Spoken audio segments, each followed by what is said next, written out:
The iPhone 18 Pro Max isn't about flashy features you'll notice on day one. It's about tiny shifts Apple barely talks about, hardware moved millimeters, features quietly limited, and design choices that hint at where iPhones are headed 3 years from now. Miss these details, and you'll completely misunderstand this phone.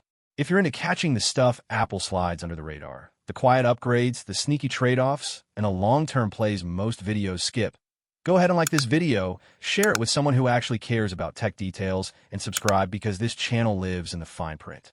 Now here's where things get interesting, because on the surface, the iPhone 18 Pro Max looks like Apple playing it safe again. Same general shape, same button layout, same nothing new vibe.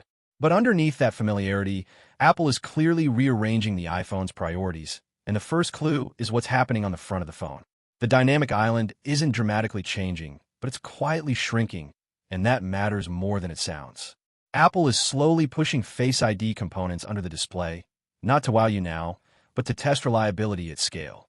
This is Apple inching toward a future where the front of the iPhone becomes truly uninterrupted, and the Pro Max is basically the testing ground for that transition. But here's the twist.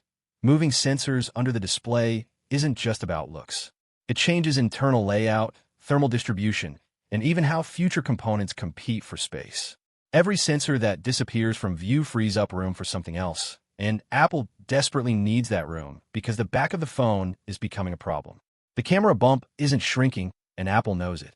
Which brings us to one of the quietest but most important camera changes rumored for the 18 Pro Max, a variable aperture on the main lens. On paper, that sounds like a photography nerd feature. In reality, it's Apple admitting that software tricks have hit a ceiling. Computational photography can only fake depth and low-light performance for so long. A physically adjustable aperture means Apple can finally balance low-light performance with sharp close-up shots without forcing you into macro mode. And if Apple pulls this off well, it's not just about better photos. It's about reducing reliance on secondary lenses that exist mostly to cover hardware limitations.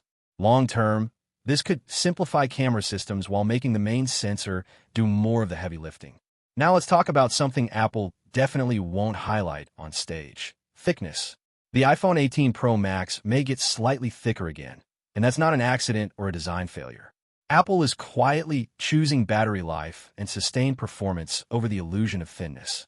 Better thermals, bigger batteries, and more stable performance under load are becoming more important than shaving off fractions of a millimeter. The Pro Max isn't trying to be elegant anymore. It's trying to be dependable. That shift says a lot about how Apple thinks people actually use these phones. And then there's materials.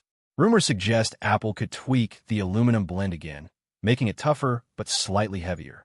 That sounds boring until you realize what it signals. Apple is optimizing for longevity, not showroom appeal. Less flex, fewer scuffs, more durability over years, not months. It's a quiet response to complaints without a flashy redesign. And honestly, that might be the most pro decision Apple makes this cycle. Put all of this together, and the iPhone 18 Pro Max starts to feel less like a standalone upgrade and more like a bridge device. It's setting the stage for bigger changes later. Hidden cameras, fewer lenses, thicker batteries, and phones designed to age better instead of just looking new on launch day. And the wild part is, most people won't notice any of this at first. So the real question isn't whether the iPhone 18 Pro Max is exciting out of the box. It's whether these quiet decisions are preparing us for an iPhone that finally breaks Apple's current design limits. And if that's the case, what else do you think Apple is slowly training us to accept without saying it out loud?